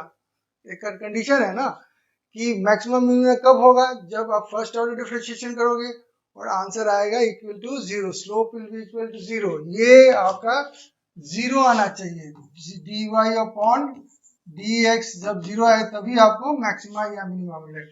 यानी कि ये एक्सप्रेशन जो आया है आफ्टर डिफरेंशिएटिंग, वो वैल्यू को आप 0 का इक्वेट कीजिए, यानी कि आप ऐसे कीजिए x square plus 5x plus 6 is equal to 0। इससे आपको मिड टर्म फैक्टर से आप हो सकते हो इसका x का values, x square plus 3x plus 2x plus 6 is equal to 0, या फिर x common x plus 3, 2 common